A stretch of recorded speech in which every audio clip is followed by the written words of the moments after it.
is the Voice of Turkey's English language transmission, broadcasting from Ankara in the 31-meter band between 1830 and 1930 UTC on 9785 kHz to Europe, between 2030 and 2130 UTC in the 31-meter band on 9620 kHz to South Asia and Australia, between 2200 and 2300 UTC in the 31-meter band and on 9830 kHz to Europe, Eastern USA and Canada, and in the 19-meter band on 15520 kHz between 1930 and 2030 UTC to Afghanistan, Pakistan, India, Uzbekistan and Turkmenistan.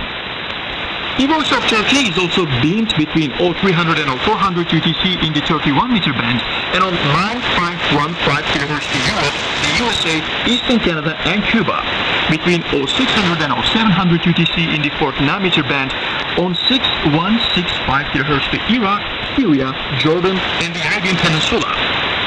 You can listen to us over the Turksat 3A and 4A satellites and on the internet at www.trt.net.tr through the Voice of Turkey link. Please note that transmissions broadcast between 2300 and 0000 UTC and between 0400 and 0500 UTC have been pre-recorded. Our email address is englishdesk@trt.net.tr.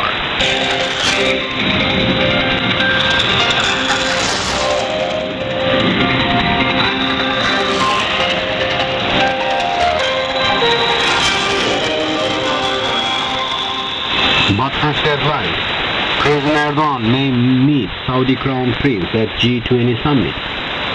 EU-Britain agreed draft deal on post-Brexit ties, await summit approval. Turkey's top diplomat meets EU officials. Denmark suspends Saudi weapon export approvals over Khashoggi and Yemen concerns.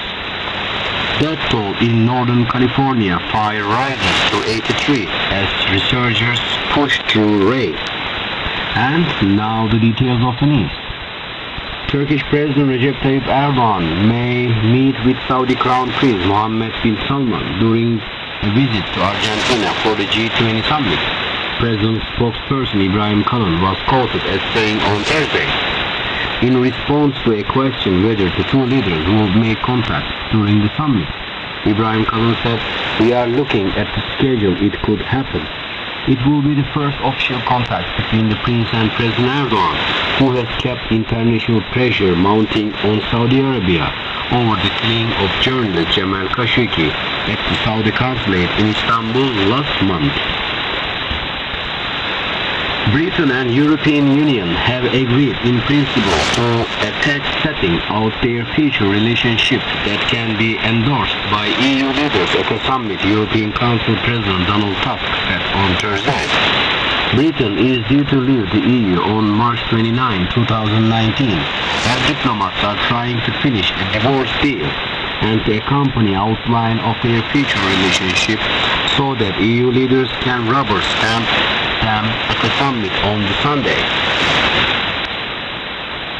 Turkish Foreign Minister held a joint press conference on Thursday with the EU High Commissioner for Foreign Affairs and Security Policy Federica Mogherini and the EU Enlargement Commissioner Johannes Hahn, who arrived in Ankara for the Turkey-EU high-level political dialogue meeting in Ankara. Çavuşoğlu told press members that the first session of the summit has been completed and they have also discussed regional matters over working lunch. There are two purposes to hold the high-level political meetings.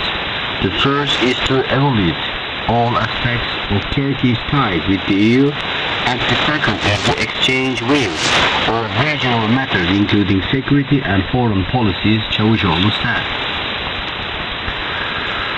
Denmark has suspended future approvals of weapons and military equipment export to Saudi Arabia in response to killing of dissident Saudi journalists and the kingdom's role in the conflict in Yemen, the Danish foreign minister said on Thursday.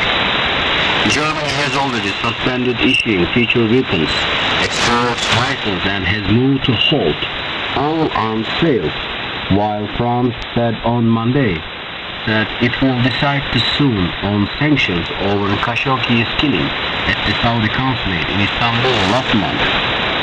Saudi Arabia is one of the world's biggest weapons importers, It has a military coalition fighting in a civil war in Yemen, in which tens of thousands of people have died and caused a major humanitarian catastrophe.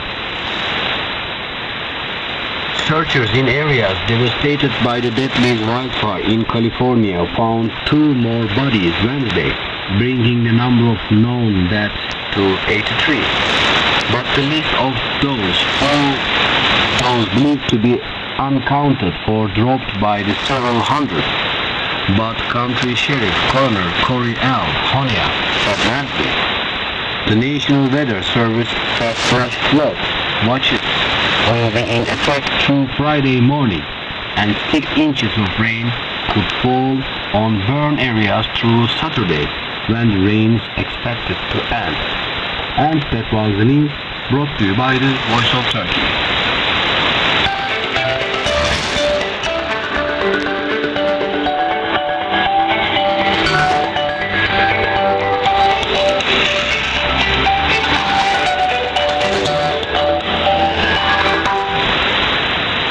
Voice of Turkey presents review of the Turkish press. Start, Russian media, Turkey becoming energy hub. President Recep Tayyip Erdogan and Russian President Vladimir Putin participated in the ceremony of completion of the marine section of the Turkish plant project. Leading newspapers in Russia, Izvestia, wrote that Turkey becoming centers for Russian gas.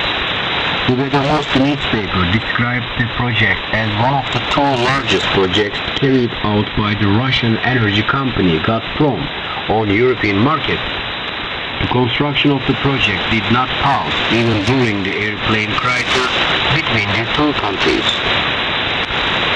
Vatan writes that Turkey's scientific and technological research develops indigenous head and neck cancer drug for the treatment of laboratory work has come to the end. Industry Minister Mustafa Varank, cancer medicine will be delivered to the company in May 2019, and our patients need to go through some process to be cured, he said. Hürriyet writes that Kırıkkale, one of the most important agriculture and livestock centers of Trakya region in Turkey, and also contributes to milk and milk products exported to the country's economy. Kırklareli Governor Osman Bilgin said that $20 million of milk and milk products were exported from our city in 9 months. We export our milk and milk products to European countries. Habertürk writes that the archaeological study team from Çanakkale 18 Mart University discovered the ancient city of Linnania as a result of 3 years research. Dr. Reyhan Körfez said that the ancient city founded by immigrants from Lonia continued to exist until the Roman period, and the ancient city dated to 2,700 years. And that was the review of the Turkish press brought to you by the Voice of Turkey.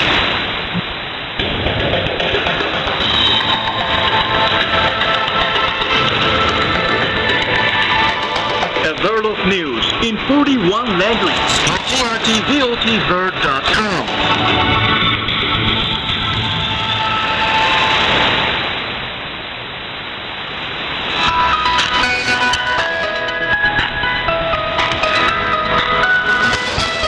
Around the world, every hour of the day, TRT Voice of Turkey is with you.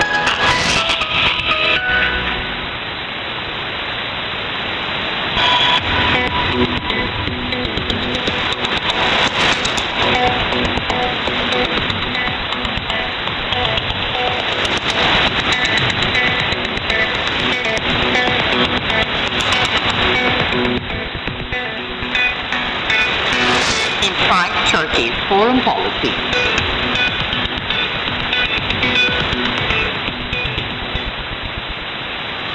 Turkmens in Syria have recently convened at a very important congress in Çoban Bey or Al-Zay region in Syria.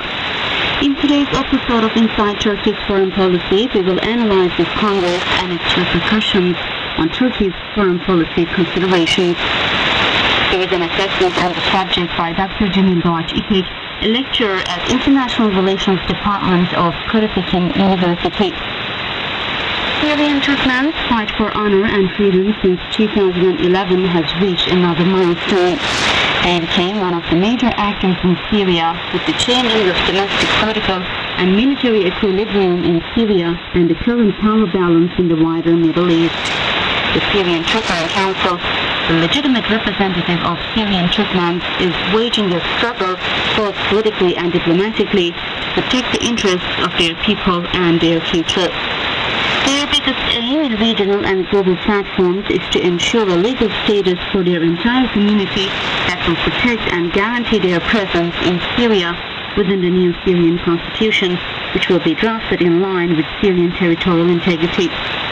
At this point, I presume that their most important demand would be to be granted a constituent status in the Syrian population. To achieve this end, Syrian Turkmens have recently said they remain open and willing to enter into dialogue with all parties that would contribute to political stability in Syria. The only red line in their position they maintained is not to be in the same side with terror organizations that threaten Syria and Turkey's security. At this point, it would be prudent not to invite radical religious and ethnic actors that were involved in various actions endangering Syria's territorial integrity to the platforms where Syria's future will be designed. Turkmens have declared that they are against any fragmented entity or authority in the country in the forthcoming period. This is a correct position to hold, for everyone has learned their lesson in Iraq by now after certain ethnic and religious groups in the country were granted federal or autonomous status, creating the worst possible outcomes in the Iraq conflict. The main reason that gave birth to Daesh in Iraq was this poor judgment. Turkmens in Syria do not seek a federal or autonomous entity because they see this as literally partitioning of the country. They call for a unitary state model where peoples, including themselves, will be able to enjoy basic rights and freedoms. On the other hand, whilst